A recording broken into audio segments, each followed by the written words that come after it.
జూబ్లీహిల్స్ ఉప ఎన్నిక మరింత రసవత్తరంగా మారింది. జూబ్లీహిల్స్ బై ఎలక్షన్స్ పోరులో పీజేఆర్ వారసుడు విష్ణువర్ధన్ రెడ్డి నామినేషన్ దాఖలు చేశాడు.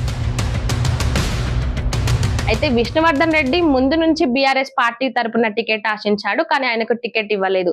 మాగంటి సునీతకు టికెట్ ఇవ్వడంతో బీఆర్ఎస్ పార్టీ శ్రేణులు అందరూ కలిసి విష్ణువర్ధన్ రెడ్డిని కాంప్రమైజ్ చేశారు. ఇక విష్ణువర్ధన్ రెడ్డి కూడా మాగంటి సునీతకు సపోర్ట్ గా ఉంటానని, మాగంటి సునీతను జూబ్లీహిల్స్ బై ఎలక్షన్స్ లో ఖచ్చితంగా గెలిపించుకుంటానని, వాటికి సంబంధించిన పూర్తి బాధ్యతలను తనపై వేసుకుంటానని, కేటీఆర్ అండదండలతో ముందుకు వెళ్తానని ఎన్నోసార్లు చెప్పుకుంటూ వచ్చాడు. ఫస్ట్ మనిషి నేనే అమ్మా, నీకున్నా నేను అండదండగా నేను ఉంటా.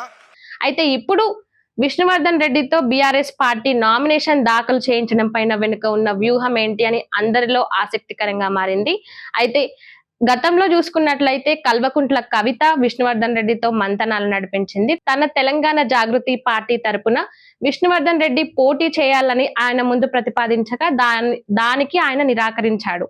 అయితే ఆయన నిరాకరించడంతో అదేవిధంగా బీఆర్ఎస్ పార్టీతోనే ఉంటానని, బీఆర్ఎస్ పార్టీ అభ్యర్థి అయిన మాగంటి సునీతకే సపోర్ట్ చేస్తానని కల్వకుంట్ల కవితకు విష్ణువర్ధన్ రెడ్డి తేల్చి చెప్పినట్లుగా తెలుస్తుంది. మరి ఇప్పుడు విష్ణువర్ధన్ రెడ్డితో నామినేషన్ దాఖలు చేయించడంపై వెనుకున్న వ్యూహం ఏంటి?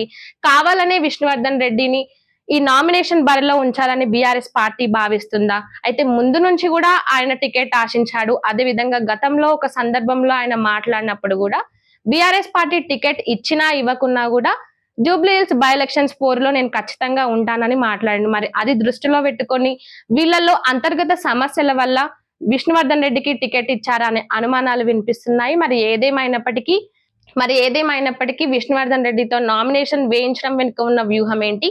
బీఆర్ఎస్ పార్టీ కావాలనే విష్ణువర్ధన్ రెడ్డితో డమ్మీ నామినేషన్లు వేయించిందా, లేకుంటే విష్ణువర్ధన్ రెడ్డి లేదు కాదు ఖచ్చితంగా నేను కూడా నిలబడాల్సిందేనని ఏమైనా బీఆర్ఎస్ పార్టీపై ఒత్తిడి తీసుకొచ్చి నామినేషన్లు వేశాడా అనేది తెలియాల్సి ఉంది.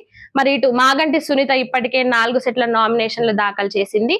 ఇక విష్ణువర్ధన్ రెడ్డి ఏమో 2 సెట్ల నామినేషన్లు దాఖలు చేయగా మరి వీరిద్దరిలో ఎవరి పేరు చివరికి ఖరారవుతుందనే ఉత్కంఠ అందరిలోనూ కనిపిస్తోంది.